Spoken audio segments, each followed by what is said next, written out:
What's up, everybody? Welcome to Desmadre podcast number 7. Hopefully you can hear this because it's raining right now in our shack. Anyway, this week we have another amazing guest for you. Poet, playwright, activist, educator, all-around badass, Cherríe Moraga. We hope you really enjoy this one and share it with your friends and family. Before we get started, just a couple quick ways you can help. First of all, please share this podcast with your friends and family. Also, leave a review, 5-star review on iTunes or Stitcher. That really goes a long way for us. We really appreciate it. If you like what we're doing at Desmadre, please pitch in $1 a month, $3 a month, whatever you feel like it. There's some amazing rewards if you join our Patreon community. Check out patreon.com/Desmadre. You can also buy a t-shirt at desmadre.com/store. And that's about it. Hope you enjoyed this episode. Remember to share it with your friends. Thanks. Welcome, everybody, to Desmadre podcast number 7. This is the first podcast, and I'm saying this not to shit on our previous guests, but the first podcast where I was physically scared last night and nervous about the interview because of the person who was coming in. And I mean that as a compliment, because I was like, oh man, I'm going to sound like an idiot with Cherrie. But today we have Cherríe Moraga. Cherrie, I'm sorry. Okay. We have Cherríe Moraga, who is a poet, and I'm going to read this because this is a lot. Cherríe is a poet, a playwright-director, a writer, essayist, educator, cultural activist. She has received an NEA Fellowship for Playwriting. She's received 2 Fund for New American Play Awards. She's received a 2007 Rockefeller Fellowship in Literature. And she's currently an artist in residence at the Department of Drama at Stanford University. Are you still involved with the CSRE program there as well? Or? Yeah, it's a joint relationship. So okay. I do Comparative Studies in Race and Ethnicity. Yeah. Okay. So yeah, Comparative Studies in Race and Ethnicity. And to top all of that off, Cherríe is so real that she decided to come hang out with us in our garage. This is how real I am. This is how real you are. She's like, yes, I will come to the garage. Really here. Thank you very much for joining us, Cherrie. Yeah, my pleasure. Cherrie, I always like to start with kind of a little bit of origins. And I'm always curious about people's parents and their grandparents. How far back can you trace your family? Where are they from? And like, what do you know about, your grandparents and their heritage? Like, where did they come from? Well, mostly, what I know the most about is really my mother's side. And that was, and I say that too because my father had very little family, and he was somewhat, almost like a kind of an orphan. I mean, he had a mother and a father, but by the time I kind of came into the world, my grandmother on that side died very young, so I know less about the family. And also he's Anglo, and my family is Mexicano, and so my whole culture growing up was Mexicano. So that's kind of the culture that I found out the most about and also know the most about, just because of that connection. Sure. So, but what I can, the last name Moraga goes back a long ways, and but basically, too, we never know about all of the mestizaje, who got with whom, and all of that stuff. But basically, my origins, here are in this America is Sonora. And so basically I can say sort of my bisabuelos and then the parents before them were Sonorans. Okay. And so that's pretty much it, is that both my grandfather and grandmother, they were born in the 1880s. I'm old already, so. So that they were born in the 1880s, and my mother was born in 1914. So in the 1880s, soon after their birth, the frontera was just like a line in the sand, really, Sure. So they just come up here. And so I think technically my abuela was born in Sonora, but came up to Florence, Arizona. And there she was baptized, and that's what she used to say she was an American citizen. My abuelo was never American citizen, which I didn't know that until many, many years later, actually. So she was able to use that kind of as a birth certificate? Yeah, this is 1880 something. Yeah. They don't. It's just like, because people aren't born in hospitals, right. So, they however, I don't know how old she was, but she was baby enough that was acceptable. Right. But so the first, my mother comes from a family of 11 siblings, and they were all, the first three were born in southern Arizona, and my grandfather had come up there. My grandparents were married in southern Arizona, and so those three were born there. And some of the stories I have from that area, apparently he was a kind of I think this is in quotes, a self-made man, It's like he had a lot of gigs. Yeah. And so, but, no tenía nada, so, but at one point there is this story about him and my grandmother when they just got married they had this wagon and they would sell things to the, to various communities, including the Yaqui Reservation and, all of those areas. And so he used to tell stories sort of about, being in that area too, and before he started his womanizing and drinking ways, you know what I mean? So what got my grandmother to come to California was she was through with his drinking and womanizing and says, me voy. So she takes the three kids. They go to Southern California and to work to work around Santa Paula, which was to work in the fields and the citrus industry and all of that. So they moved there, and then my grandmother followed him, right? He didn't give up his ways, but he stayed with the family. And so they have stories of him. He was a bootlegger. They did all this, my tia Tencha would serve the drinks to the guys in the backyard who would come and drink. And, like it was when it was illegal. Yeah. So those are kind of some wonderful stories, but...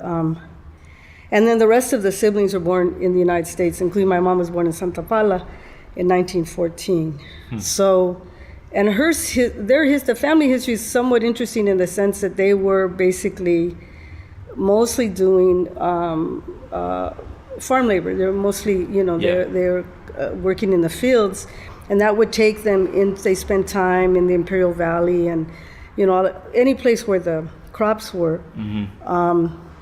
And my grandfather was kind of in and out of that, but when the Depression hit, they went to Tijuana, and my mother, like at 14, like the older sisters had already been married, and so she was kind of the oldest, and she had to support the family, so she started working in this casino called the Agua Caliente. Which is bien famoso, people know this, it doesn't exist anymore. This is Tijuana? This was in Tijuana. Okay. At 14, she lied about her age, but she was bilingual. Okay. So she was able to she worked like as a head check girl, a hat check girl, and, they put your hats and coats here, and like those So was this a place where like Americans would go to Tijuana even back then? Yeah. Yes, so the movie industry was doing great, during that period of time. So all of Gary Cooper and all that, like... So this is the early 30s. Yeah, right after, the early 30s. Yeah. So they came there right, I guess, in the very late 20s, like 29.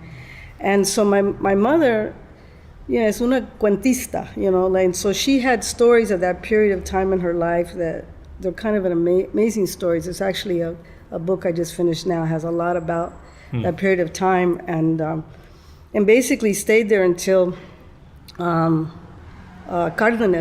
Lázaro Cárdenas, becomes president, and he outlaws gambling, right? So then, and so it's kind of, it's like because they had their citizenship, they were able to go back to the United States. A lot of people weren't, obviously, Yeah. But she saw a side of life that, no tiene educación, she probably went to like third grade. Yeah. But she saw this side of life that was way beyond their very humble beginnings, Yeah. And I think it probably more than anything that impacted her a lot when she came back to the United States, in terms of just, it's almost like, like you're, I don't know, there was a romance to that time, and also it was also really, really, as a young, just as a girl and being very vulnerable, and her father, was not they romanticized him too, but he was not a good guy. Yeah. And the level of taking care of the family, she was doing that. So tiene mucho cuentos, know, and probably what I can say about that background is that my mother's history, my in particular, all of that family history, they're all in LA. I mean, we all stayed in LA. Yeah. And that probably more than anything, as a writer, that's what I write about. Like I write about, I kind of watch, now I'm 64 years old, so I kind of watch what happens to us as Chicanos generationally. Yeah.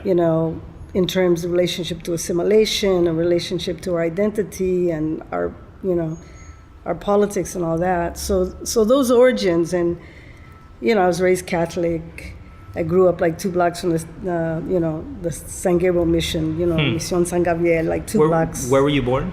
I was born in LA, basically, in the LA County. The hospital was Whittier, Okay. but it was just, we lived in LA. Yeah. And then when I was about 9, we moved to San Gabriel, which is just like, it's just east of East LA. Mm-hmm. And so I had this, Catholic school education, Interesting. which also became plenty of material. Yeah. Do you have horror stories to tell? Do you have siblings?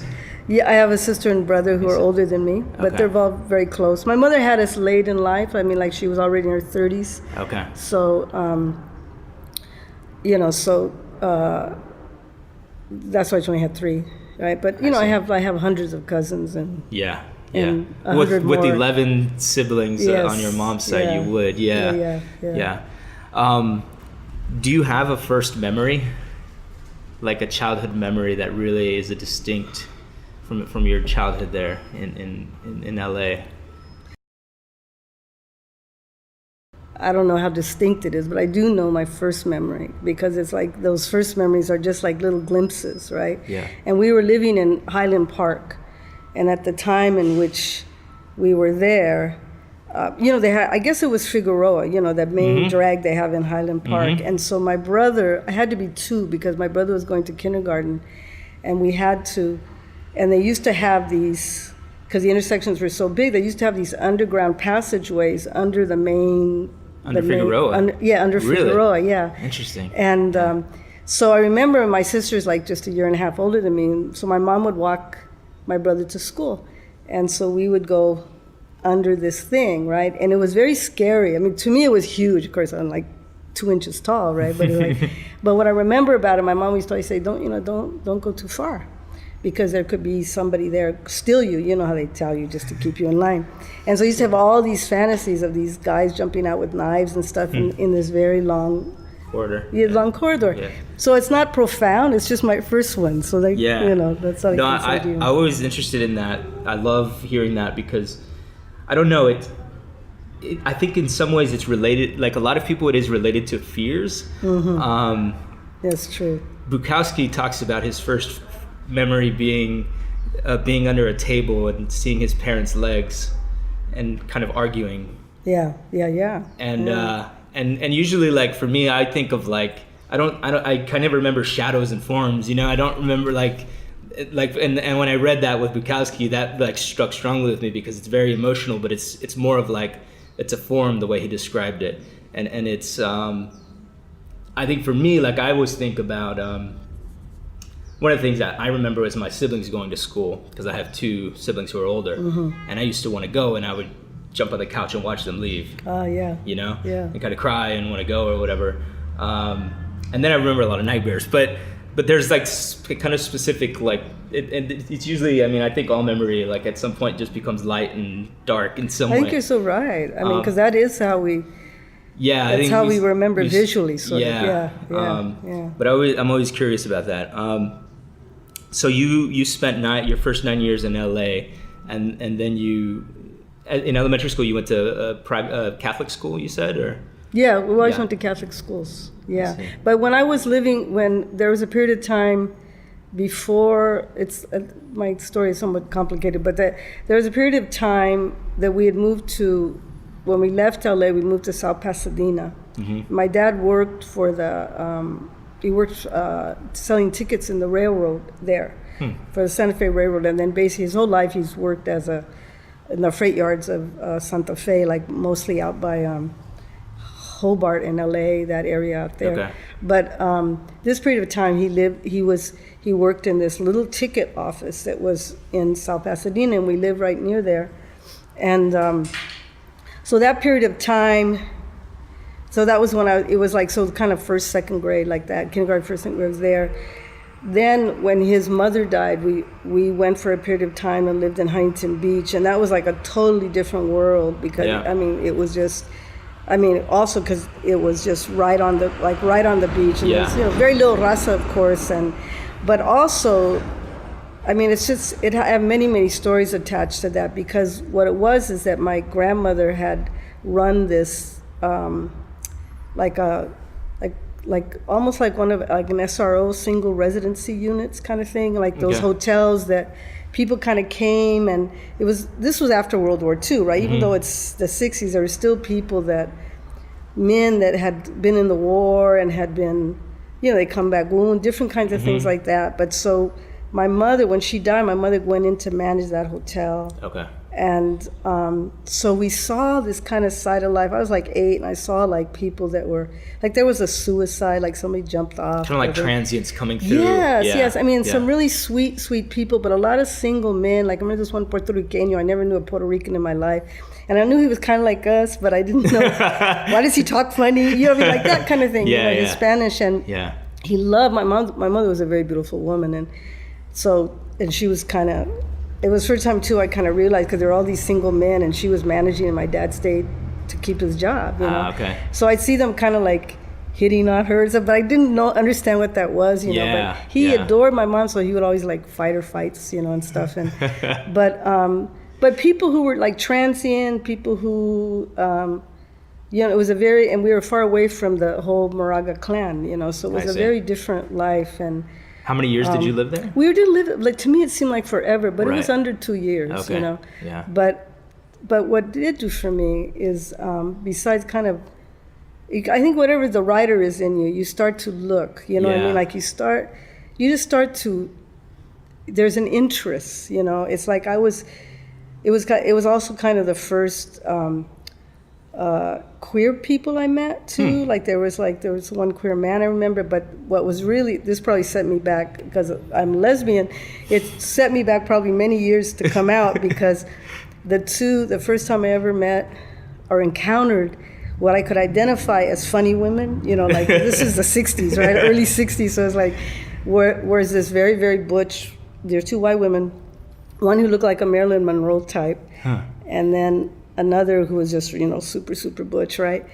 And they were there in the patio of this hotel in the back, and they were sharing a thing of peanut butter, like a jar of peanut butter, right? And sticking one would stick the knife in and then lick it, you know, all like sexy, right? And then the other one would lick it, and you know, and I'm like, I'm starting to go out the door to play, and then I see him. And I'm going, oh, and the first thing that comes in my mind is like, oh, that's so unsanitary, right? It's like a little kid, right? Oh, that's gross. You know? Yeah. And then, but then I looked and I watched him, but I'm fascinated, you see. I'm 8 and I'm fascinated, right? Because somehow I know that has something to do with me. Not that I knew why or how, you know. And I was a little kid. My brother and I were very tight, and I was a real tomboy, you know. So I saw that woman who kind of looked like a man and freaked the hell out of me, you know. Interesting. But I was interested, you know. Yeah. So what happens by the next morning, my mother says, oh, you know the people who lived in those funny people in the back. There was a little apartment that they were staying in that night. She says they left without paying me, like that. And I thought, that's really horrible, you know. And then she says, and I let them, they asked me if, they even took the alarm clock. They asked me if they could borrow the alarm clock because they had to get up early. She says, they even took the, you know, cabrones, you know, they took the alarm clock. So in my mind, I'm thinking, funny people hurt my mom. They're bad people. You know what I mean? It sets you back many years, you know. But you know, there's an interest always in like that period of time really was interesting to me because I was interested in people that were different than me, right? Did you sense that you had like a sense of this is probably the wrong word, but kind of a voyeuristic, like, because I used to think that way about like myself when I was a kid, and I remember some people telling me to stop staring, but I would just kind of be like entranced with like some sort of like scene that felt like out of a movie or something. And like, honestly, like maybe this is only how I remember it, but when I remember my parents fighting, for example, my parents lived a lifetime of fighting and then eventually got divorced, but I remember I used to hide enough to watch, where I feel like my siblings would hide to hide and to not hear it. Yeah. But I would kind of hide somewhere and watch and listen. And I remember like certain lines, like the volleys, you know, and I would be like, damn, you know, like, and I would sit there and listen and like kind of take it in.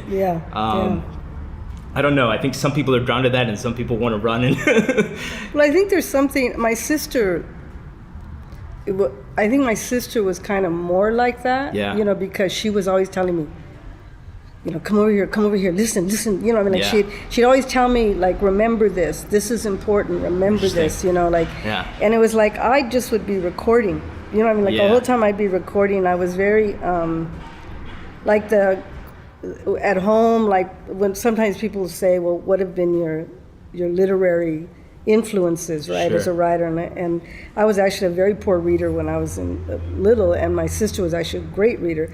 She used to read to me, you know what I mean? So I think I took so many things in sort of orally, you know, through the ear, right?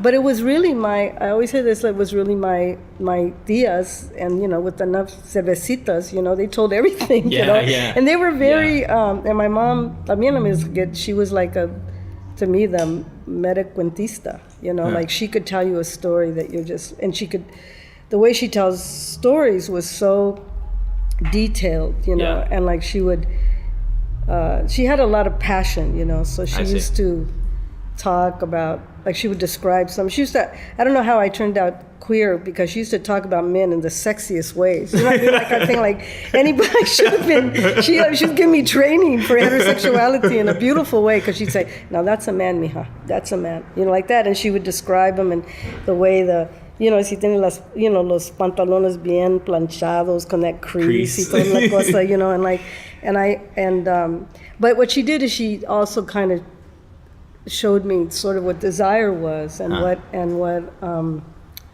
and also meaning, because she was somebody of, you know, she was not a perfect woman by any means, but she had very strong valores.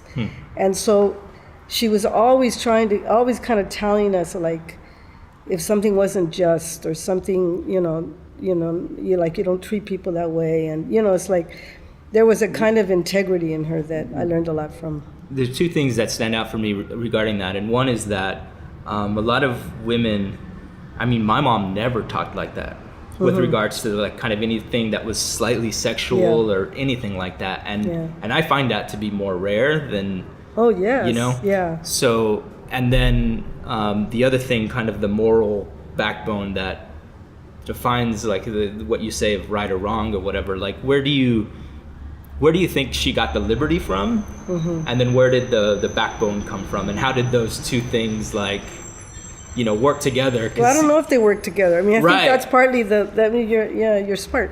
It's like, you know, because I know that she got the liberty. That's those years in Tijuana. You know what I mean? She saw the world. I mean, my mother saw affairs. She saw, you know, and she had to keep her dignity, you know, the whole time. And it's like, because, you know, I mean, those days too, like, regardless of what people were doing, I mean, you know, it was like your virginity was your only selling point, you know what I'm saying, in terms of marriage. And so, but she saw so much that, unlike most of her sisters, she was probably the most worldly of all of them, you know, and because the others married early, and then her siblings that were younger than her, she was sort of like their mother in many ways. And so, you know, later in life, most of my primos and primas, if they wanted consejo, they would go to my mom, you know, that she was the one, and she could, you know, she knew what to speak of, you know, she'd been around, you know. And my father was very naive. He was much younger than her, and, you know. Your father? Yeah. Interesting. So she was. How much younger was he? He's like 8 years younger than her. Oh, wow. My mom always looked very young, you know, so. But the contradiction is that she also had, and so her values about sort of like being una persona decente, you know what I mean? That didn't mean like, it wasn't attached to sexuality. it was attached to having, like, no te dejas, she'd always say, you know, like, just to not throw yourself away. Control. You know? Well, it's not so much power. Yeah, but let me explain a little bit, because I hear you're on me. You're right. Because the thing for women in particular is that then stay a virgin, don't do, you know, it's like, don't do drugs, don't do this, be this way, I mean, everything, right? Yeah. And of course, we were coming of age, like, I mean, I graduated from high school in 1970.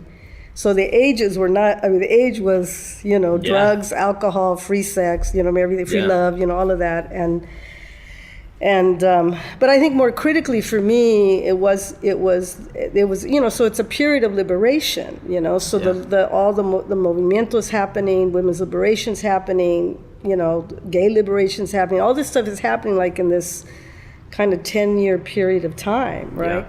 Yeah. And we were raised essentially, even though my mother's brand of Catholicism has much more to do with faith than the church, we were raised to be good girls.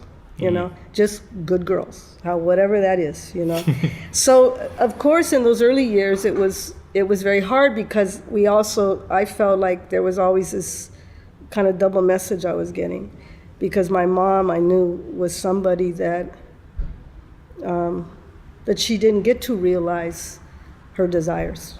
You know, she really didn't get to, and she was somebody, you know, somebody, and she didn't get, there was kind of a you know, like she loved to dance, like you could see that there was a kind of like, I always kind of say inquietud, you know, in her, like that she never was fulfilled really, you know, in terms of her sense of her own,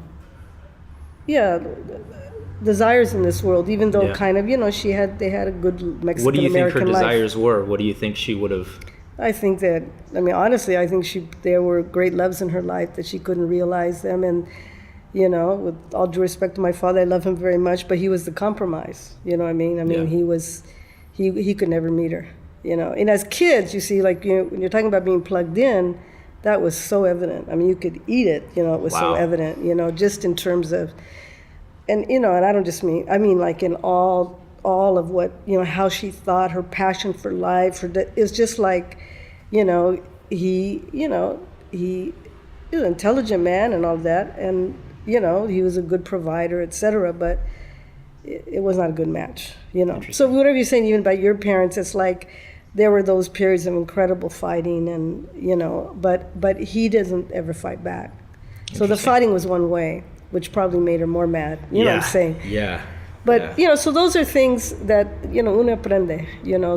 But I think as being a writer, what you're doing is you're always just kind of watching, right? And hearing. Yeah.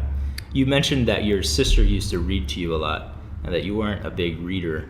But is there anything as a child or as a young adult, whether it was a book or an object or some piece of art or something that impacted you, that you look back to, or something that back then like made you really like wake up in any way? Well, I didn't read a lot when like in my, you know, elementary school especially, and then not even that much in high school. I was a good talker, so I'd get the Cliff Notes and I could talk like I could you bullshit your way through. I could just bullshit it really good. I've always been a good talker, but when I got in college, I really began to read. But I think that. But because I had trouble reading. I mean, you know, I think probably now it would have been called something like dyslexia or something, you know. But it was really laborious for me to read. But I played music, I drew, you know, there was the artist wanted to be there, you know. But when I got to college, I mean, I think that what happened is that when I really did begin reading, I found myself attracted to character, right? Like attracted to finding out how people think and you know, so that internal life, like it occurred to me actually, oh, you read, you find out about people's internal lives, and for me, because it was mostly what was coming at me in the world, I didn't. My internal life had much more to do with actually my whole relationship to Catholicism, which was very difficult, you know, that's a whole other story. But that's what I understood, sort of this thing about a relationship to one's existence. I mean, I was a little kid, and I thought about things like that. I thought about, is this a dream? You know, really little. I go, oh, is this a dream or is this real? Am I just making this up? Am I, you know? And they, you know, I had some of those thoughts like about, I thought, well, maybe this life is like, I remember being like maybe 11 or something. I said, well, maybe I'm just laying on some surgery table and these white doctors are putting ideas in my brain, you know, like that. And I thought, well, you that were was a child existentialist. I think so. And I thought, but I also thought they had this racial component to it, right? Because all these white men are going to put these ideas in my brain that is called my life, you know. Huh. So, you know, yes. And so I think that what happened is when I began to read, there was always like I liked, and you know, I ended up, you know, writing for theater, but even early on, like the kind of stuff I liked was like theater of the absurd, like existentialism stuff, you know, like Sartre, you know what I mean? Like, I don't know, you know, it's like, I mean, why am I reading this stuff? But because nothing in my background was about that except I think in a kind of curious way that like even my rebellion against Catholicism, to rebel against it meant that I had to believe I was worth something, because everything in my upbringing as a female, basically the church was going to kill me, I knew. Yeah. So what one has to do because I've known I was queer since I was real young, so that an internal life develops in opposition, you know, like you have to survive. You have to feel like you have some substance, something worthy in you, otherwise you're going to die, you know. So I knew that from really young, and it didn't come to me easy. It came very hard, and it wasn't really until I did come out and I was able to read literature freely, you know, that and you know, it was really black writers, you know. I think particularly James Baldwin, I mean, he was my savior, you know, because even though he's a man, it was like he's a queer man. And even before I knew he was queer, it's like the way he wrote about desire and religion.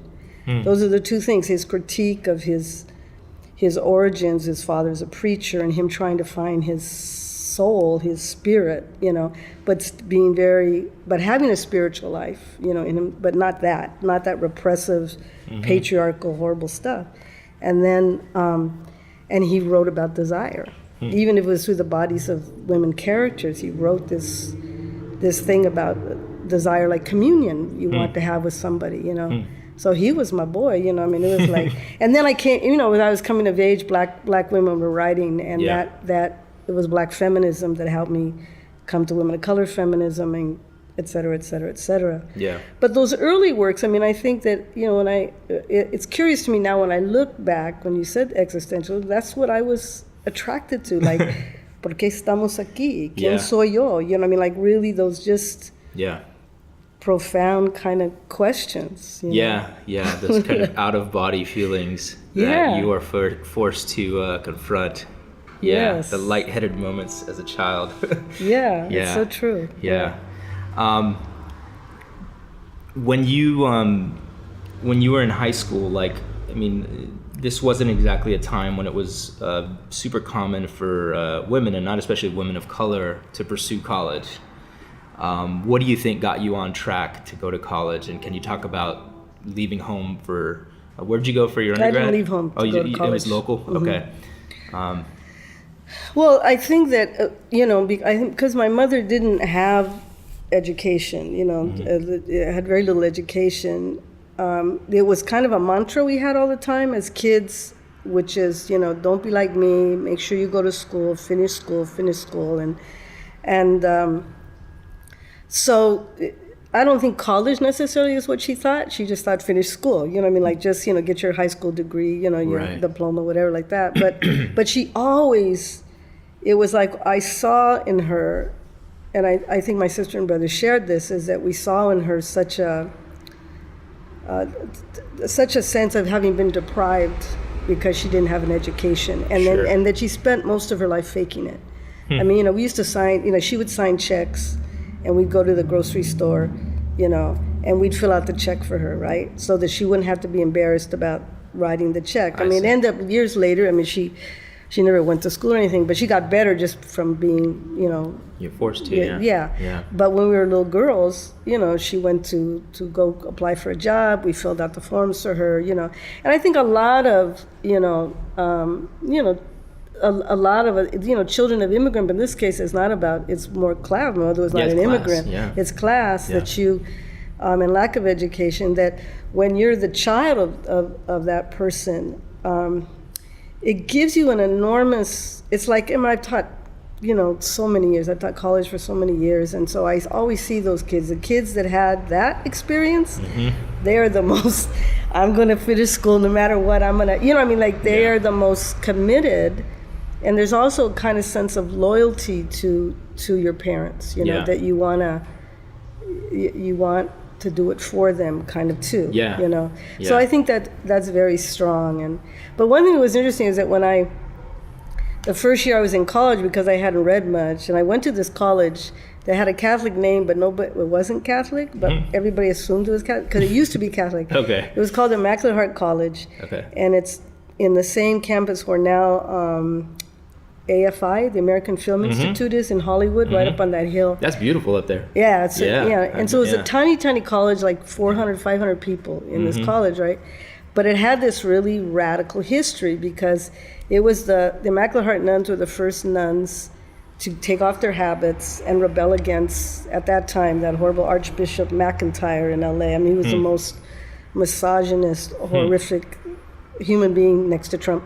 But the thing is that I mentioned this college because it was they had wonderful teachers and really radical ideas. I mean, the teachers they got were it scared the hell out of me, because I'm just commuting from my little house in San Gabriel, our little 2-bedroom house, and commuting, and these people, were like, I mean, there was a fair amount of raza there, but it was like, a lot of them were like children of filmmakers and all this kind of stuff. So they were had this big world, Yeah. But that first year when I went, because a lot of people had so much more privilege than I did, right? You're suddenly out of your class, right? Yeah.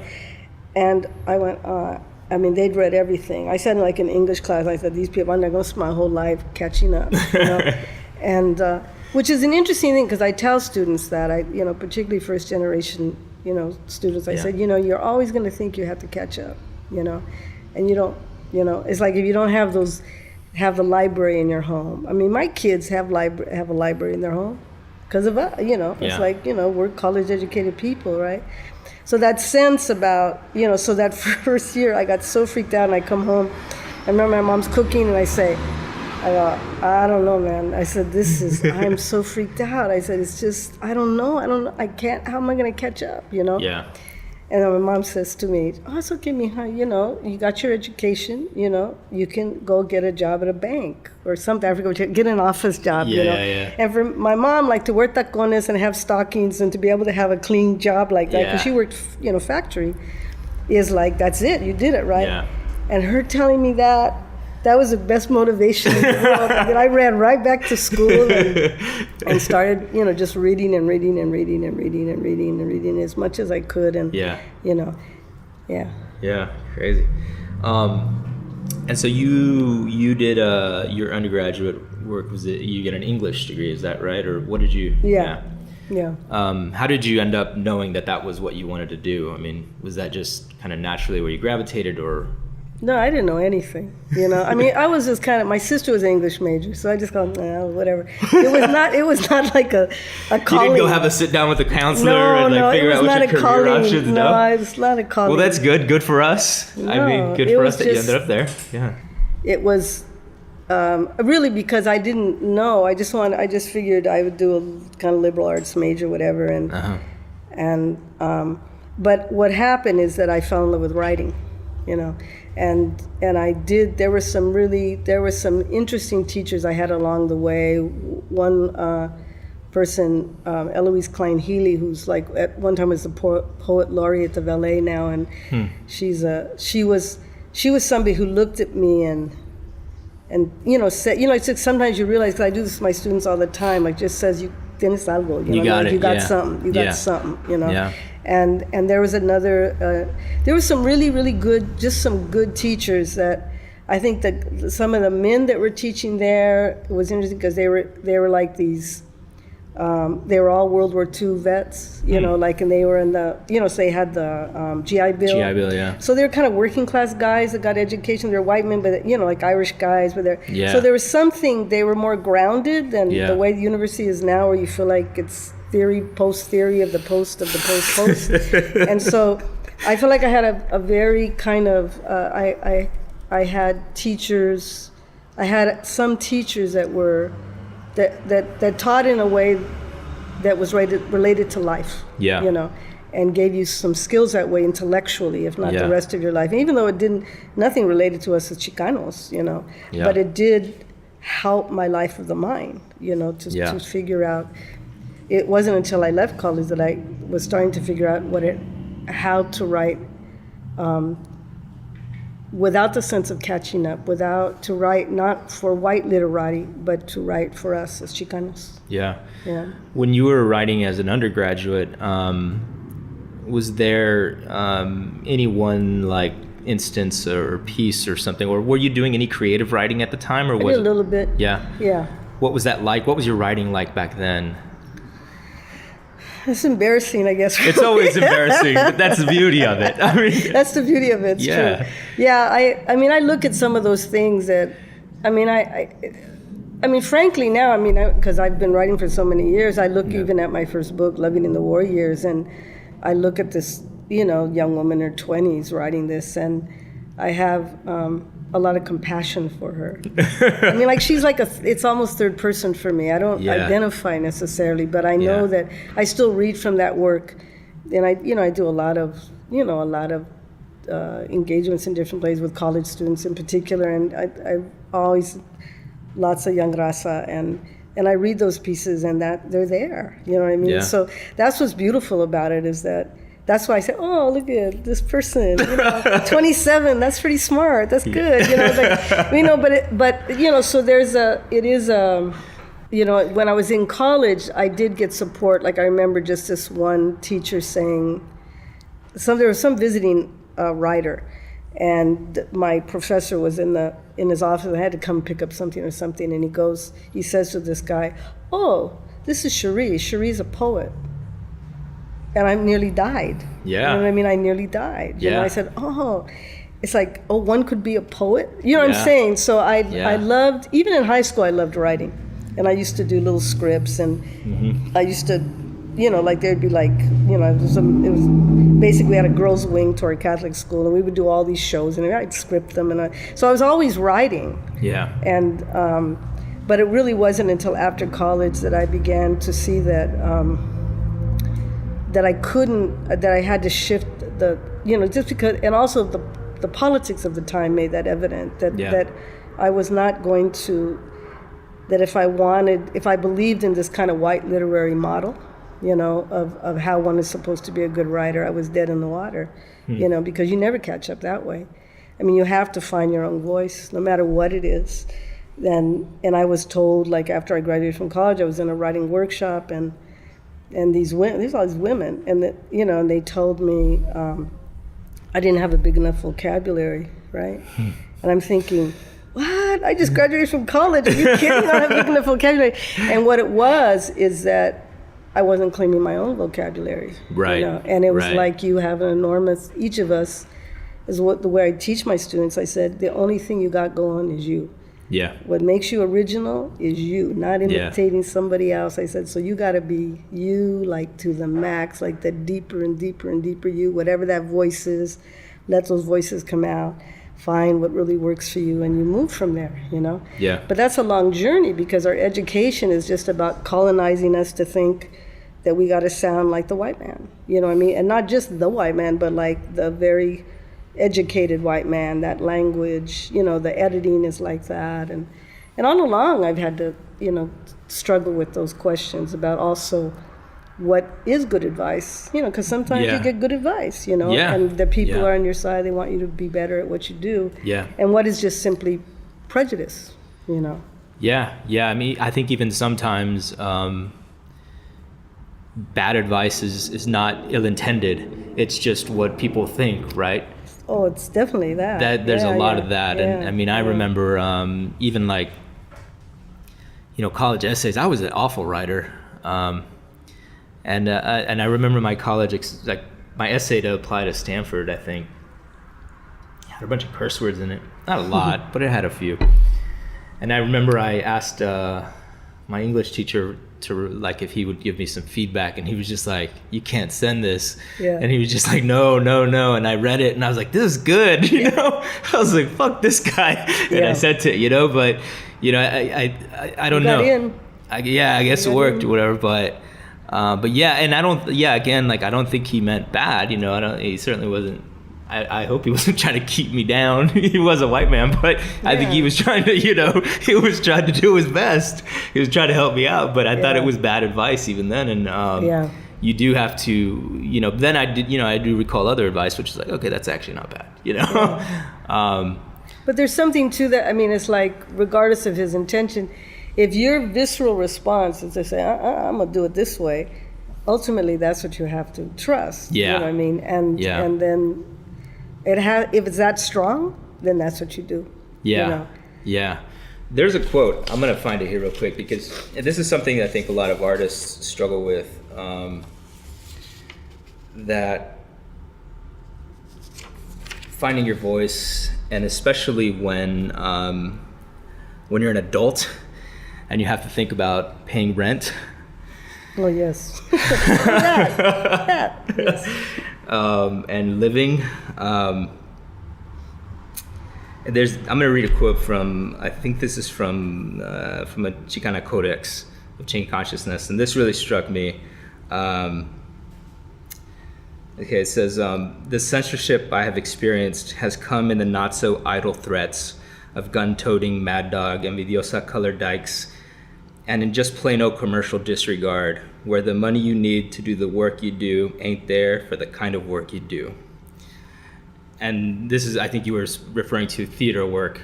Okay. You finish, you say, this has especially been the case with my work in theater. Right, yes.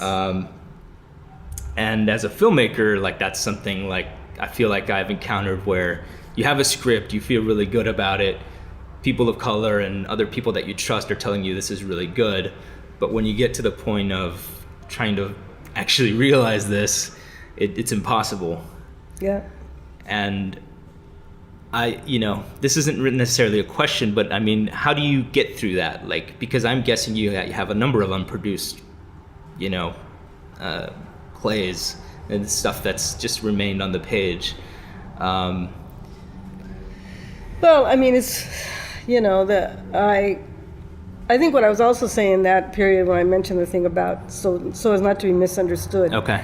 That when I was saying it can come out of, like, the repression can also come out of your own kind, right? Okay. It's not always, that the things that can become obstacles to us can also sometimes be those deeply, like, oh, that person is just like me, like they're, Chicana, they're queer, they're this, working class, whatever. And then that who ends up supporting the work can sometimes be very complex, and who ends up being an obstacle to it can be very complex. It doesn't necessarily run down in identity politics. Sure. That's all I was saying in that part. Got it. But the second part, which has to do with, really the material conditions of trying to make art, for me, because publishing has been easier for me, and the level of that you don't, easier in the sense that I have always managed to be able, I think because of This Bridge Called My Back, it was a book that, and I was completely unpublished, and so was Gloria before that book came out, Gloria Ansaldúa. Mm-hmm. And, but it kind of put us, somewhat on this map, like Mm-hmm. of name recognition, at least to that degree.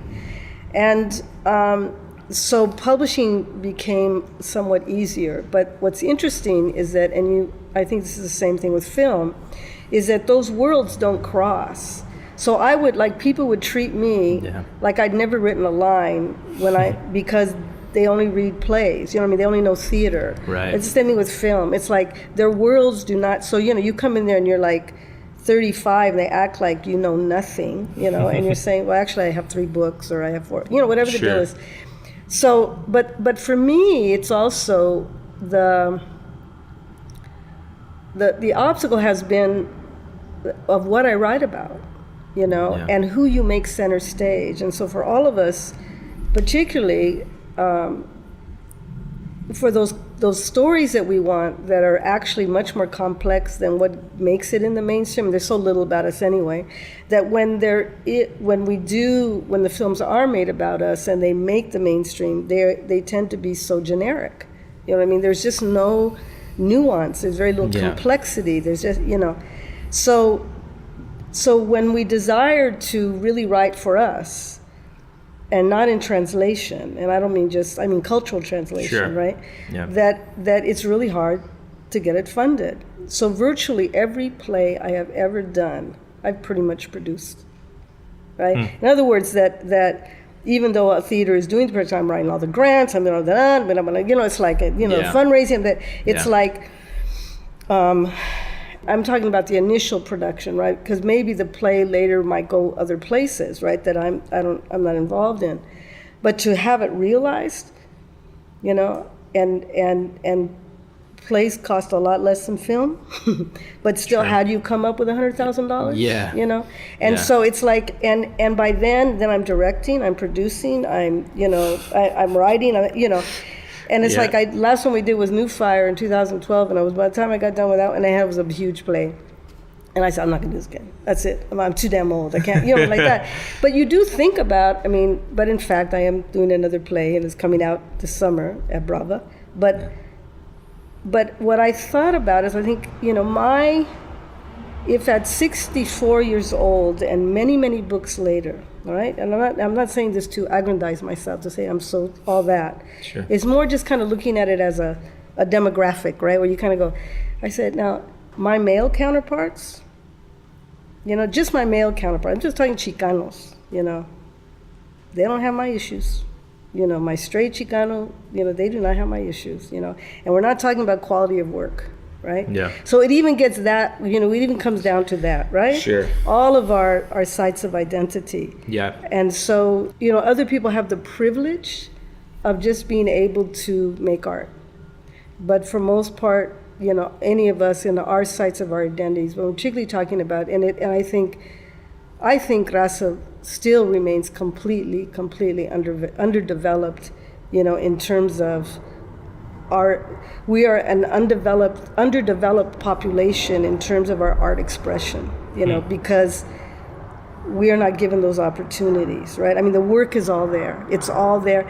But like even trying to find, say in the Bay Area, really trying to find actors that can take your work where you know your work's supposed to sound like, but they're not allowed the training. They don't have access to the training because the trainings are run by, you know, these Anglo theaters, and they're who's told better lose your accent, and then you try to have them have an accent, and they can't do an accent because they got the accent all, you know, because you want someone to sound, you know, like legit. Chicano, right? Yeah. So what you're saying is that so to me, you know, so many of our, I believe in cuento. I just believe in the power of our stories, and I believe that also what raises conciencia are those stories, that people have to see themselves reflected, and then the playwright or the writer or the script writer or the filmmaker has to push those. You get them to identify, and then you say, and then push them to politically. You push them politically. So they say, oh, that person's just like me. That dude's just like me. Like what you're trying to do in this radio, right? So I know you got 5 languages in you, and I'm not just talking English, Spanish, right? You have lots of ways of talking to different people. Sure. Because what you're trying to do is bring everybody in, right? And then you kind of push them, right? It's like you're moving consciousness. That's what we try to do politically. We're trying to move consciousness, right? But without our stories being out there, I mean, this is audio because the visual, you know, I mean, it's visual too, but I'm saying, you know what I'm saying? It's not a film, you know? Yeah. So it's not dramatized. It's real. I still think after all these years, you know, like I remember I went through the decade of the Hispanic sick, but, you know, I went through that decade in the 90s where they said, oh, this is the beginning, man. All this Latino work's going to be everywhere. You blinked and it was over. That decade was a couple years, I think, and yeah. We don't have a lot of time left, but I one last thing I think I'd like to talk about is, you said you just mentioned this now, the 90s, and I think by this point you've been through multiple cycles of, quite frankly, what I look at as almost like crisis, right? And you came up to the Bay Area. What year did you come to San Francisco? Like 77. 77. And you became part of, this is a whole other podcast, but feminists and queer and people of color and all the intersectionalities that includes. You became part of that movement, and then, like you said, in the 90s, and then I think, I was reading some of your other writings around 9/11, 2001, and now we're hitting another one, and I feel like,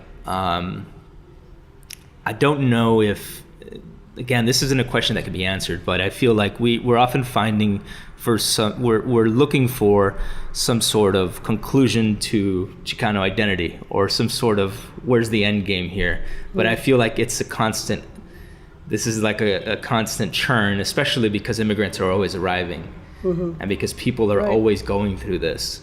The other thing I would say with regards to that is another quote, and I don't want to misquote you, but one thing that really struck me was a really simple quote, I think. And where's my damn pages here? But you said, this is literally a single sentence. I hope I'm not taking it out of context, but you basically talked about, I think you were talking about finding yourself an identity, and you said, there is no home I learned except with what we build with a handful of others through a tenacious resistance to compromise. And this was about a kind of a disillusionment with the movement, with the feminist movement. And for us here at Desmadre, I'm a bit older than Sammy. Like, Sammy and I are cousins actually, but we're 12 years apart. And I spent pretty much from my mid to late 20s to a few years ago trying to do film and trying to do that. And then I kind of was like, I'm really fucking annoyed with this. I want my own home base. Let's start this Desmadre thing. Yeah, good for you. And I feel like we've this is our own form of little resistance, if you will. Yeah. And we're trying to just be on our own thing and do our own work. But can you talk about that, and where you're at now with regards to movements? Yeah. Well, that's all I think it is. I've been when you're talking about Desmadre and your vision of it, and that it there is a kind of disillusionment sometimes that happens on this long road of conciencia, all I ever think about is when I tell my students, I always say, consciousness spoils your time, because what it is that because you can't just do business as usual. You just can't, it's like if you decide that profit is not your sole motivation in this life, but actually that actually you care real deeply about equity. And equity in the sense of human equity, that you just feel like that you can't forget your origins, and I think when you were talking about, and that's always what's been very particular to, Mexicans in the United States, is that there's always a new generation of Mexicans coming in. That's why they hate us so much, fear us so much. But to me, the issue is sort of this link between that and the Mexican Americans who have been here for generations, right? How do you keep, it's almost like, so you're looking at the, the undocumented movement and stuff, and then, these young folks have got a courage and clarity and, righteousness, and, their politic is just right on, you know? But the question is, how do we keep the Mexican Americans on our side? And we even looking at Trump, and there was, there's reason to believe Mexican American, there's a lot of Mexican Americans that voted for Trump. Not a lot, but there were actually a significant amount. There was a significant number, there were right? significant numbers, So all of that, to kind of cut this short, is just that my thing is that what I believe is that differently, I'm just going to say this last little comment, that black Americans do not forget they're black. I mean, sure, there's black Republicans, but black Americans remember they're black, regardless of shade, regardless of any of that, right? Because the history of racism in this country told them that. Because of slavery, right? Mexican Americans, Latinos, Hispanics, et cetera, right, are not convinced always that they're people of color. That somehow they feel like enough years here they can be American. right? And that to me is hardest, because also when you're talking about how to get the money to do your work, right? Without us supporting each other, without those who do get, education and access, supporting young people coming in and new ideas and all of that, we are a fractured group of people. We don't support our own kind. I mean, you look at the visual art, all of this. Yeah. We do not support our own kind. Many of us become Republicans, and not just, it's like not as a little minority. It is a phenomenon, right, of identifying with this nation state so completely that we don't want to remember we're like those Mexicans coming in, right?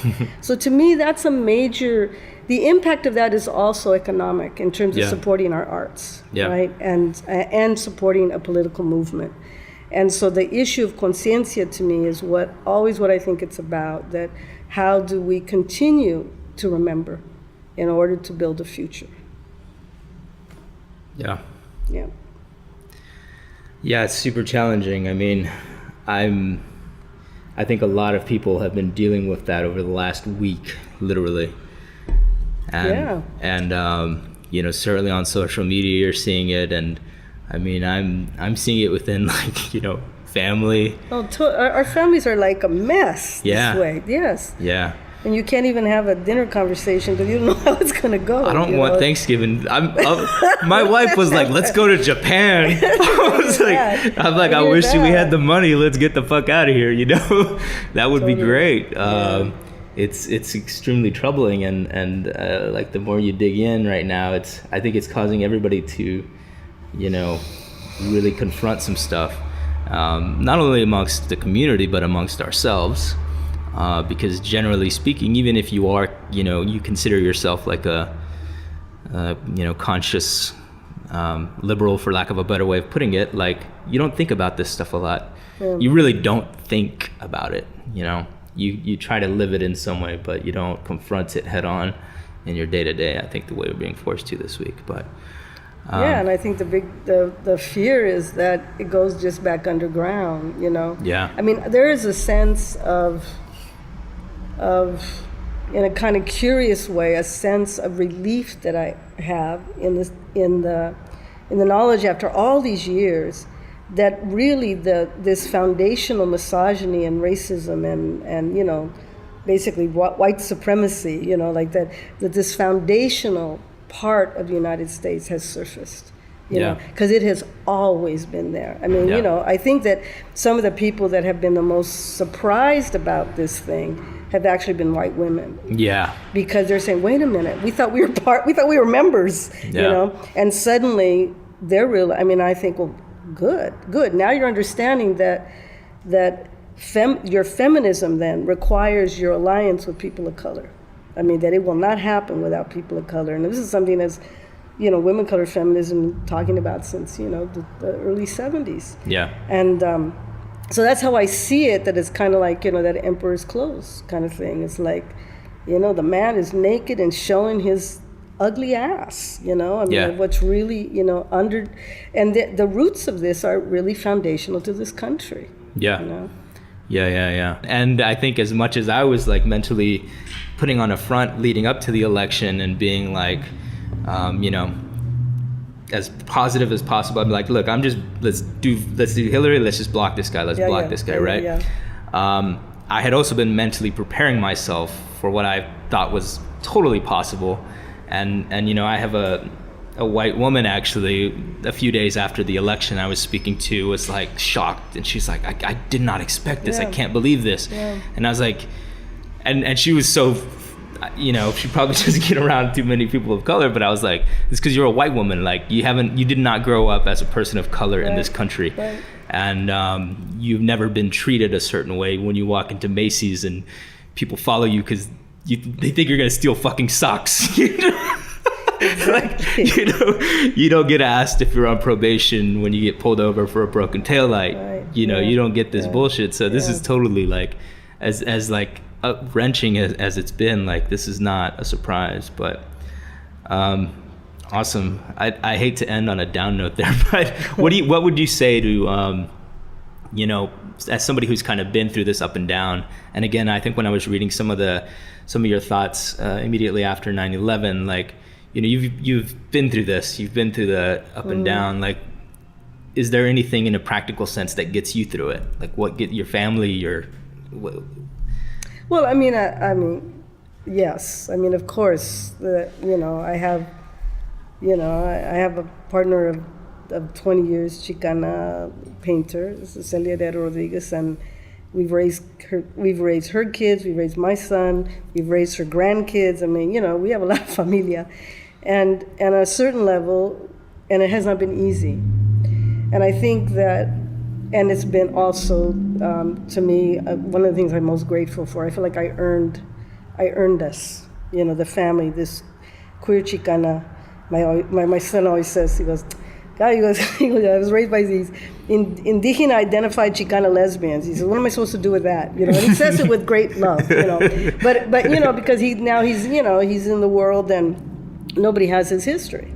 This particular history, right? Yeah. So, but I am grateful for that somehow I can wake up every morning too and feel like I'm not crazy, because I kind of walking a road with somebody whom I respect as well, and what we're trying to do with our family without compromising who we are, as queer people, and I think, because also I have access to so many young people because of teaching, there's always an inherent sort of hope in that, right? Yeah.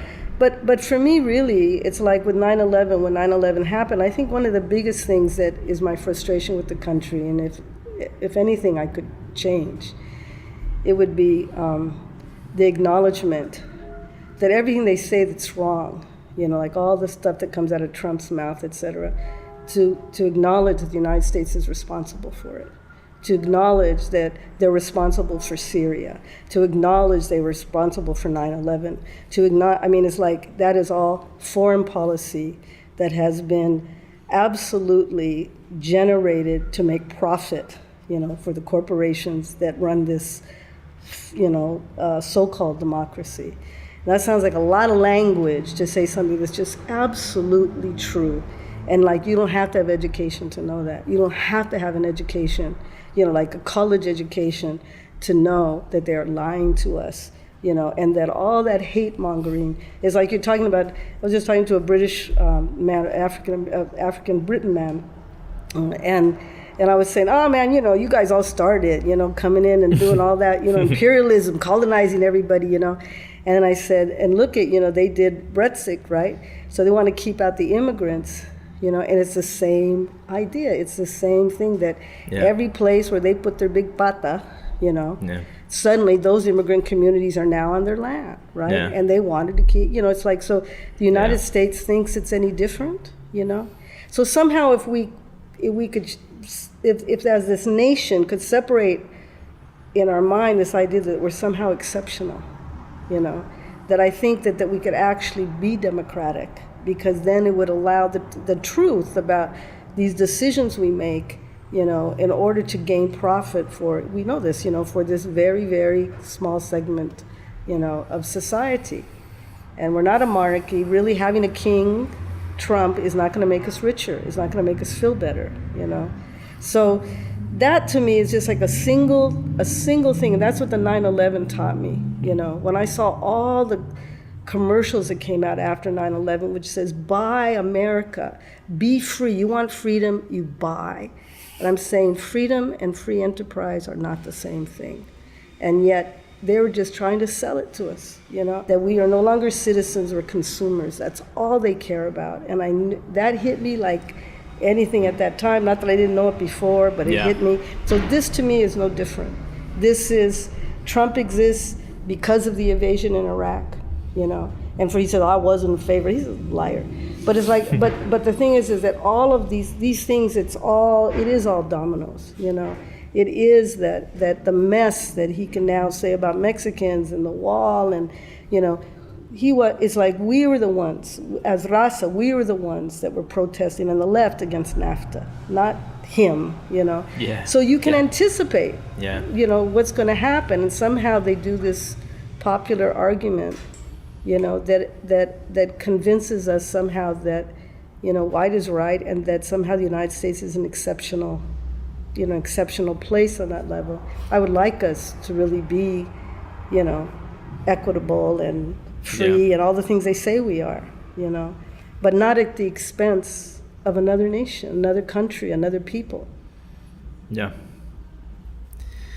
Well, was that the happy ending? Yeah, that's it. We got our happy ending, folks. Everybody, everybody, go to the kitchen and take a fucking shot right now because we need it. There was no ticalita here. I know. I'm sorry about that. Awesome. Where can people go to learn more about your work, or if there's one thing right now that you'd want them to check out, what would you recommend? Let's say someone is new to Cherríe Moraga's work. Where should they start?